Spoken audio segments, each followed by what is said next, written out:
नमस्कार साथियों, स्वागत है आपका BHUBHT चैनल में। तो हम लोग उसने कहा था कहानी से संबंधित महत्वपूर्ण प्रश्नोत्तर कर रहे थे, ठीक है? तो हम लोगों ने पहला प्रश्न और दूसरा प्रश्न देख लिया है। तीसरा प्रश्न है उसने कहा था कहानी के चरित्र सृष्टि के आदर्श को स्पष्ट कीजिए, ठीक है? तो आइए ये प्रश्न का उत्तर देखेंगे, उसके बाद हम लोग जो चौथा प्रश्न है और पाँचवा प्रश्न है उसको भी देखेंगे।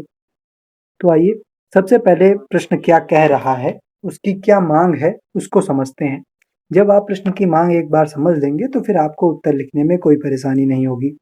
तो ये कहानी के चरित्र मतलब जो पात्र हैं कहानी के, ठीक है? सृष्टि मतलब होता है निर्माण, ठीक है? तो उसके आदर्श को स्पष्ट करना है।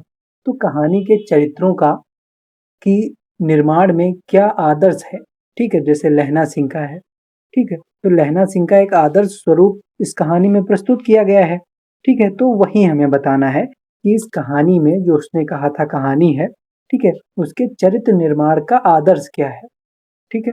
तो क्वेश्चन आप लोग समझ गए होंगे। अब आइए इसका उत्तर देखते हैं। 1915 ईस्वी में सरस्वती पत्रिका में प्रकाशित उसने कहा था कहानी चंद्रधर शर्मा गुलेरी की सर्वश्रेष्ठ कहानियों में से एक है। प्रस्तुत कहानी के माध्यम से गुलेरी जी ने चरित्र के आदर्श रूप की सृष्टि की है। आदर्श रूप क्या होता है? देखिए जैसे समाज में बहुत सारे व्यक्ति हैं, ठीक है? सबका अपना-अपना एक रूप है, लेकिन जो समाज चाहता है कि एक आदर्श रूप होना चाहिए। जैसे हम लोगों के समाज में प्रभु राम जो हैं, उनको एक आदर्श रूप में माना गया है कि मानव का एक आदर्श रूप है तो वो है प्रभु राम, ठीक है? तो वही है कि एक आदर्श रूप मतलब उसमें किसी प्रकार की अ, एक प्रकार से अच्छे गुण होने चाहिए, कोई बुरे गुण उसमें नहीं होने चाहिए, तो वो आदर्श रूप हो जाता है। तो गुलेरी जी ने चरित्र के आदर्श रूप की सृष्टि की है। इस कहानी का नायक लहना सिंह सच्चे अर्थों में एक आदर्श पात्र के रूप में उपस्थित है। इस कहानी में चरित्र सृष्टि का आदर्श प्रेम, त्याग और कर्तव्य पर आधारित है, जिसमें लहना सिंह प्रेम और कर्तव्य का प्रतीक है। उसने कहा था कहानी में गुलेरी जी ने चरित्र आदर्श की सृष्टि की है और इसको हम संपूर्ण कहानी में देख सकते हैं। चरित्र के आदर्श रूप की सृष्टि के पीछे लेखक का कोई उद्देश्य था या तो हमें ज्ञात नहीं, किंतु इसके माध्यम से लेखक ने हमारे समक्ष प्रेम के उदात्त रूप एवं कर्तव्य परायणता को उद्धृत किया है। उद्धृत किया है मतलब उभारा है। आज के संदर्भ में देखें या तत्कालीन संदर्भ में मतलब अभी के संदर्भ में देखें, जो अभी समय चल रहा है, या तत्कालीन मतलब मतलब उस समय, ठीक है? तो जिस समय कहानी लिखी गई तत्कालीन उसका मतलब उस समय हो जाएगा, ठीक है? तो उस समय के संदर्भ में देखें, हम दोनों समयों में मनुष्य के स्वार्थपरक रूप को ही देख सकेंगे, ठीक है? अभी भी मनुष्य स्वार्थी है और पहले भी मनुष्य स्वार्थी था, ठीक है? तो वही कह रहे हैं कि ऐसे में इस कहानी के माध्यम से लेखक ने एक आदर्श प्रेम एवं आदर्श कर्तव्य को एक आदर्श चरित्र के माध्यम से हमारे समक्ष प्रस्तुत किया है। यदि हम इस कहानी में प्रेम के आदर्श रूप को देखें, तो वह कहानी के नायक लहना सिंह व सूबेदारनी के बीच दिख जाएगा, जिसमें कोई छल, कपट व स्वार्थ का लेस मात्र भी आरोप नहीं है। इन दोनों के बीच प्रेम एक गहरी समझ और विश्वास पर आधारित है, जो समय के साथ और भी मजबूत होता गया है। इसे हम कहानी के इस उद्धरण द्वारा समझ सकते हैं। जब लहना सिंह सूबेदारनी से किया वायदा पूरा करता है, ठीक है? जब जो लहना सिंह है कहानी में आप लोग ये देखेंगे, तो मैंने इसी यही उदाहरण पिछली भी पंक्ति में आप लोगों को पिछले भी क्वेश्चन के आंसर में दिया था, ठीक है? तो मैं कोशिश करता हूँ कि कुछ ही पंक्तियां आए जो प्रत्येक उत्तर में आए, जिससे आपको कम उद्धरण याद करने पड़े, ठीक है? और उद्धरण आप लोग उत्तर में जरूर दीजिएगा और ब्लैक पेन से दीजिएगा, ठीक है? नंबर तभी आपको अच्छे मिलेंगे। तो लहना सिंह जब कहानी के अंत में जब लहना सिंह वजीरा सिंह सॉरी जो सूबेदार होते हैं, ठीक है? और उसका पुत्र बोधा होता है, ठीक है? इन दोनों को जब बचा लेता है, तो वो सूबेदार से कहता है कि जब तुम सूबेदारनी होरा को जब चिट्ठी लिखो, तो मेरा मत्था टेकना लिख देना और जब घर जाओ तो कह देना कि मुझसे जो उसने कहा था, वह मैंने कर दिया है। तो यहाँ पे आप उसके एक आदर्श रूप को, उसके प्रेम के आदर्श रूप को यहाँ पे देख सकेंगे।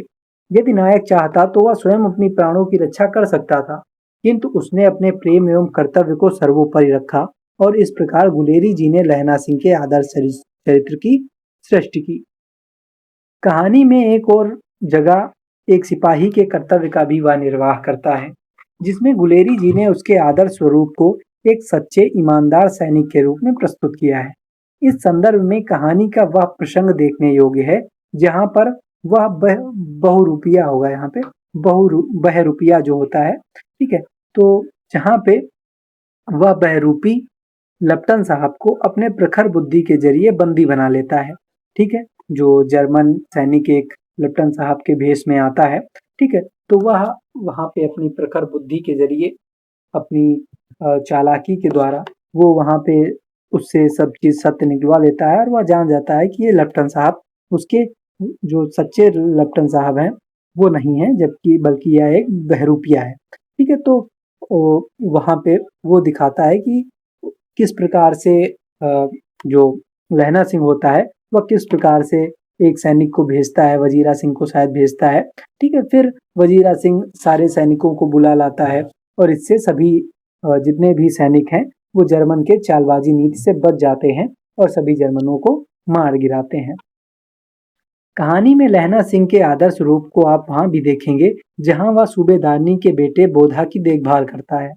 लहना सिंह के चरित्र का आदर्श स्वरूप इन पंक्तियों से स्पष्ट होता है। तो बीच में एक पंक्तियां आती हैं, जब ये पूछता है लहना सिंह कि बोधा ठीक है, तब एक सैनिक कहता है कि मैं जैसे मैं जानता ही ना हूँ, रात भर तुम अपने कंबल उसे उड़ाते हो और आप सिकड़ी के सहारे गुजर करते हो, उसके पहरे पर आप पहरा दे आते हो, अपने सूखे लकड़ी के तख्तों पर उसे सुलाते हो और आप कीचड़ में पड़े रहते हो, ठीक है। तो यहाँ पे आप देख सकेंगे कि एक व्यक्ति किस प्रकार से अपने स्वार्थ को पीछे छोड़ करके अपने कर्तव्य को, अपने किए गए वायदे को पूरा करता है और जब तक उसकी जान रहता है तब तक वह उसकी देखभाल करता है।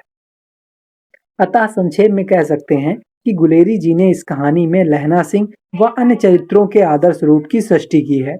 कहानी में चरित्र सृष्टि प्रेम और कर्तव्य के एक आदर्श स्वरूप को प्रस्तुत करती है। तो इस प्रकार से आप इस कहानी का उत्तर, इस प्रश्न का उत्तर लिख सकेंगे, ठीक है। तो ये तो आपका प्रश्न हो गया कंप्लीट। अब 2 प्रश्न और हैं, इनको भी हम लोग जल्द ही देख लेंगे और फिर अगली कहानी पुरस्कार, जो कि जयशंकर प्रसाद की है, उसको हम लोग पढ़ेंगे। धन्यवाद।